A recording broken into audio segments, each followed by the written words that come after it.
പ്രേക്ഷകരേറെ കാത്തിരിക്കുന്ന എമ്പുരാൻ സിനിമയുടെ world wide release പ്രഖ്യാപിച്ചു. മാർച്ച് 27 പുലർച്ചെ 6 മണിക്കാകും ആദ്യ ഷോ. മോഹൻലാൽ തന്റെ ഫേസ്ബുക്ക് പേജിലൂടെയാണ് ഇക്കാര്യം അറിയിച്ചത്.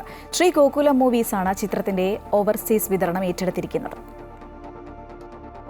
എന്നെങ്കിലും ഒരിക്കൽ നിനക്ക് ചുറ്റുമുള്ളതൊക്കെ തകർന്നു എന്ന് തോന്നിയാൽ അന്ന് അച്ഛനില്ലെങ്കിൽ നിനക്ക് സഹായം ചോദിച്ചു ചെല്ലാൻ ഒരാളെ ഉണ്ട്, സ്റ്റീഫൻ.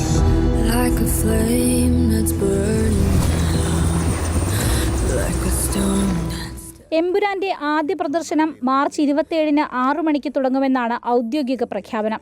ലോകത്തെമ്പാടുമുള്ള തിയേറ്ററുകളിൽ അവിടുത്തെ ടൈം സോൺ അനുസരിച്ചായിരിക്കും പ്രദർശന സമയം. മലയാളം, തമിഴ്, ഹിന്ദി, തെലുങ്ക്, കന്നഡ എന്നീ ഭാഷകളിലാണ് സിനിമ പ്രദർശനത്തിനെത്തുന്നത്.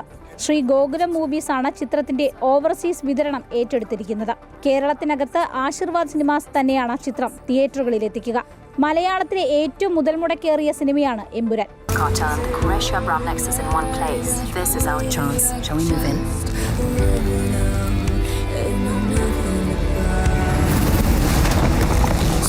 ആരാണ് ഈ സ്റ്റീഫൻ നെടുമ്പള്ളി? ഹിന്ദുക്കൾക്ക് ഇവൻ മഹിരാവണൻ, ഇസ്ലാമിൽ അവൻ ഇബലീസ്, ക്രിസ്ത്യാനികൾക്കിടയിൽ അവൻ ഒരു പേരേ ഉള്ളൂ, ലൂസിഫർ. 2019 റിലീസ് ചെയ്ത ബ്ലോക്ക് ബസ്റ്റർ ചിത്രം ലൂസിഫറിന്റെ 2ാം ഭാഗമായി എത്തുന്ന സിനിമയ്ക്ക് മുരളി ഗോപിയാണ് തിരക്കഥ എഴുതിയിരിക്കുന്നത്.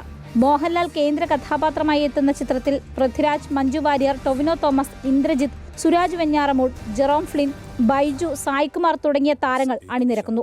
ഗെയിം ഓഫ് ത്രോൺസിലൂടെ ലോകപ്രശസ്തനായ ജെറോം ഫ്ലിന്നിന്റെ സാന്നിധ്യം ശ്രദ്ധേയമാണ്. 2023 ഒക്ടോബർ 5 ഫരീദാബാദിലാണ് ചിത്രീകരണം ആരംഭിച്ചത്. 2025 ജനുവരി 26 ആദ്യ ടീസർ പുറത്തുവിട്ടു. ഓരോ അഭിനേതാക്കളും തങ്ങളുടെ കഥാപാത്രങ്ങളെക്കുറിച്ച് സംസാരിക്കുന്ന വീഡിയോകൾ പുറത്തുവന്നതും ഏറെ ശ്രദ്ധ നേടിയിരുന്നു. അമൃത ന്യൂസ്, കൊച്ചി.